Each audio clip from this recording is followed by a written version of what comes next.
ఓం శాంతి. మరి ఆ రోజు నుంచి నేను ఎప్పుడైతే క్లాస్ అన్నానో ఆ రోజు నుంచి కంటిన్యూగా మురళి అని నడిచిందన్నమాట. అయితే మార్నింగు 6:30 to 8 క్లాస్ అనమాట. ఈవినింగ్ అలాగే 6:30 to 8 ఉండేది. అయితే బ్యాంక్ పార్ట్ టైం ఎంప్లాయ్ కదా, బ్యాంక్ మొత్తం అంతా క్లీనింగ్ చేసేసుకొని బిల్డింగ్లో వర్క్ అది చేసేసుకుంటున్నామని చేసేసుకొని ఏంటంటే ఈవినింగ్ వెళ్ళిపోతున్నాను. అయితే మార్నింగే క్లాస్కి వెళ్తున్నాను అనమాట.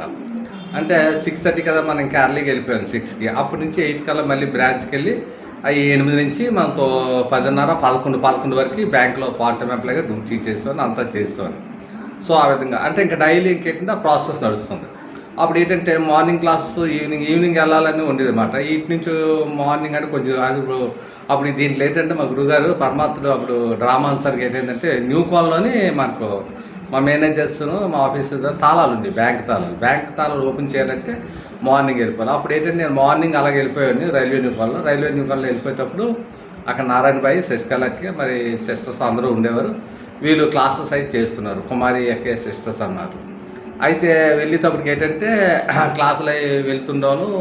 మొట్టమొదటి వెళ్ళటనే కుమారి సిస్టర్ మురళీ క్లాసు చదువుతున్నారు. అప్పుడు అనమాట అక్కడ ఎప్పుడైతే ఒక కొత్త అనుభూతి చూసి ఒక స్టూడెంట్ చూసి అది మనకు తెలుస్తుంది కదా, అప్పుడు మా ఆత్మ ఏంటంటే చాలా తీవ్రంగా వెళ్తుంది అన్నమాట. పరమాత్మని స్మృతిలో వెళ్తున్నప్పుడు ఇంకెళ్ళడం రావడం అటు నుంచి ఇటు నుంచి 2 పూట్ల క్లాసులకు వెళ్ళిపోతున్నాయి. క్లాస్ అస్సలు మిస్ చేసేవాడిని కాదు.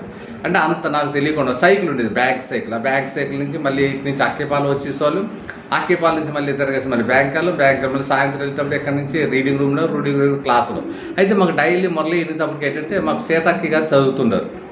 ఆ సీతక్కి గారు బార్వాలో చేస్తుండేవారు, అప్ అండ్ డౌన్ డ్యూటీ అది చేస్తుండేవారు, హెడ్ నర్స్గా ఉండేవారు. సిస్టర్ కన్నా చాలా మంచి దీనిగా చెప్తుంటారు. చాలామంది వస్తున్నారు. అయితే అదే సంవత్సరం అదే బ్యాచ్లు ఏంటంటే అనుకోకుండా చాలామంది అప్పుడు 93 ఎక్కడికో వెళ్ళేటప్పటికి చాలామంది సిస్టర్స్ వాళ్ళు వచ్చారంటే మేము బట్టీలు అయి పెట్టడం, బట్టీలు గాట్లకి వెళ్ళడం, చింతపల్లి అని, ఆరుకని, తర్వాత సీలేరని ఇలాగనమాట. చాలా తీవ్రగతులు వెళ్ళిపోతే నేను అంతా మురళీ క్లాస్ వినేటప్పుడు ఏంటంటే అక్కడ పరమాత్ముడు ఎప్పుడు కూడా ఆత్మజ్ఞానం చెప్తుండేవారు. అందరూ ఏంటంటే నేను వింటున్నాను. మురళి అంతా స్టడీ వింటున్నప్పుడు ఎక్కువ ఆత్మ కోసం చెప్తుంటారు. ఎక్కువ ఆత్మ కోసం చెప్తున్నారు, ఎంత క్లాస్ అంతా అనేది చూసుకుని ఇందులో ఏదో ఉంది అని అప్పుడు నేను నిర్ణయం తీసుకొని అయితే కరెక్ట్గా నేను ఆత్మనే అని అప్పుడు ఫిక్స్ చేసుకొని నేను ఆత్మని, ఎటువంటి ఆత్మని, నా తండ్రి పరమాత్మని, నా ఇల్లు పరందాం, ఇలా పరమాత్మ ఇచ్చిన వరదానాలతో పాటు అలా మెడిటేషన్కి వెళ్ళిపోతుంది. నాకు తెలియకుండా మెడిటేషన్ మా ఆత్మలందరూ ఆత్మభాయ్ అంటే ఇంకా ఆత్మభాయ్ అని పేరు పెట్టలేదు, దేవరాజ్ అని ఉండేది. అలా అలా అలా నడుస్తుండేది మాట. నడుస్తున్నప్పుడు ఇలా తెలియకుండా మెడిటేషన్లోకి వెళ్ళిపోతున్నాను. అలా మెడిటేషన్ తెలియదు మాట. ఇంకా అలా అలా అలా అలా పురుషార్థం తీవ్రత పెరుగుతుంది.